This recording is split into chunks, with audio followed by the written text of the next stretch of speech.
New legislation just filed in Tallahassee is expected to help protect domestic violence victims, but it goes a step further and targets serial abusers.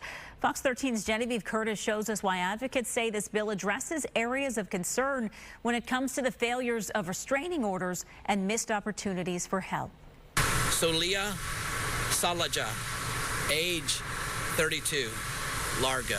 The Pinellas County community just honored the lives of 17 people murdered in the county in just the last 2 years, the result of domestic violence. We got to continue to shine the light. We got to show everybody what's going on. New state legislation, House Bill 277, offers additional protections that advocates like CASA CEO Lariana Forsyth says are sorely needed in Florida and could help prevent more names from being read at a candlelight vigil. The legislation proposes expanding mandatory domestic violence training to all emergency personnel, not just police officers, so that every helper understands the complexity of this issue.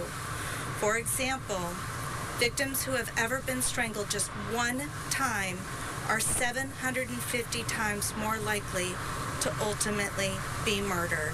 This is important information for our helpers to know. It includes flagging addresses with domestic incidents for at least a year. You can stand up to silence by contacting our legislators. The bill addresses a number of failures when it comes to restraining orders. It includes increased sentencing for those who violate one.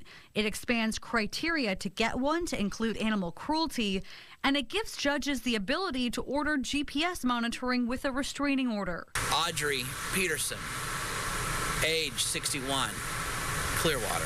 It is too late to know whether these changes could have helped Audrey Peterson of Clearwater.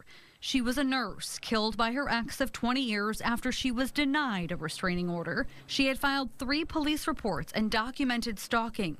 Clearwater Police Chief Eric Gandy says Peterson's story has changed how his department trains its officers. And it's my hope that through those efforts and our ongoing efforts with you guys, that we drive down these numbers, because I never want to see an invitation with 17 human beings on it again. State Rep Deborah Tendrick of Lake Worth, who herself is a survivor of domestic violence, filed the bill after several high-profile deaths involving restraining order failures across the state. It does not yet have a companion bill in the Senate. In Pinellas County, Genevieve Curtis, Fox 13 News.